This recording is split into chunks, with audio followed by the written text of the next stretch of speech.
Hi everyone and welcome to week one. We did have some feedback in our unit last time that students would like to make the unit a little bit more interactive and a little bit more exciting. So one of the suggestions was that we make a video about the reading in particular, just to gather thoughts and sort of put some ideas together, what the key concepts are, to make it easier for you guys to understand a little bit about the theory and how it connects to the assignment. So please enjoy your Friday video every week, which is a bit of a wrap up of the week. So we're having a look at the key concepts of our reading from the first chapter of our e-text. So some of the key factors that I wanted to talk about this week was the fact that there are so many sociocultural elements to do with leadership in early years in particular. Now, this relates back to our assignment because we need to consider all of the range of factors that come into play, particular to EC settings that might be different from, say, like the corporate sector or even schools or other sort of educational settings as well, because um, the early childhood environment is so diverse. There are so many factors that come into play, and the leaders, the amazing leaders who run kinders and particular childcare facilities and all sorts of things have so many different sort of factors and considerations that they need to consider in order to be an effective leader.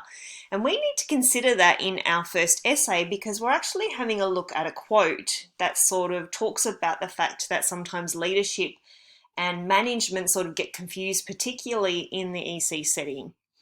So these link to that quote in particular and the confusion that can come from that. Now, obviously, we'll talk a lot more about that in the flipped collabs and assignment stuff, so I don't want to get bogged down in that now. But what we do need to realise from the reading for week one is that it is a socio-cultural construct and that things are always changing and leaders have to be so adaptive and so flexible and perhaps even more so than other institutions. They have, because there's such a variety of organisations, things always change over time. Educational settings are always changing and adapting to new pedagogy and new approaches. So, they have to be up with they have to be knowledgeable about certain changes and be flexible enough to implement them.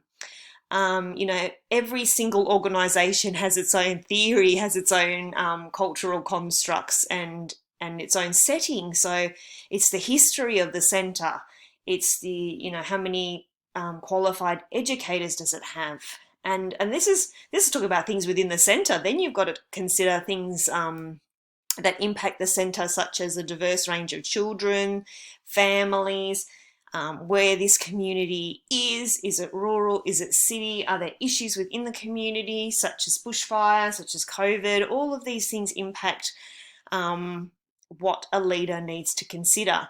Now, I've taken the infographic here that was actually out of the reading that I had in my week one announcement. And the reason why I've just captured that again is because within our essay, we have to connect to people and places. And there was one more that I've just forgotten. There's three factors within the essay that we need to connect to. So when we have a look at things like where is the centre, who are the people involved, where is the place, we are going to consider this a lot in our essay. Again, I don't want to get too bogged down in what the essay involves because we'll get to that in the flipped collab, but these are just things that we want to keep in our mind this week before we get into week two, which is having a look at each individual theory. Now, within the reading as well, we had a look at intentional leadership. And what I really love about intentional leadership is because it connects so well to intentional teaching. And it was funny actually in the DB this week that some students actually talked about their favorite teachers, and then they thought, oh no, we were supposed to be talking about favorite leaders, but they actually embody a lot of the same qualities. So it didn't really matter that you talked about a teacher or a leader because teachers are leaders. Educators being deliberate, purposeful, and thoughtful in their decisions and actions. We've got courage in decision making, collaboration with others, achieving collective goals. So these are all things that are deliberate, purposeful, and thoughtful. We need educators and leaders that have a vision of the future. We're going to talk about that a lot over the coming weeks.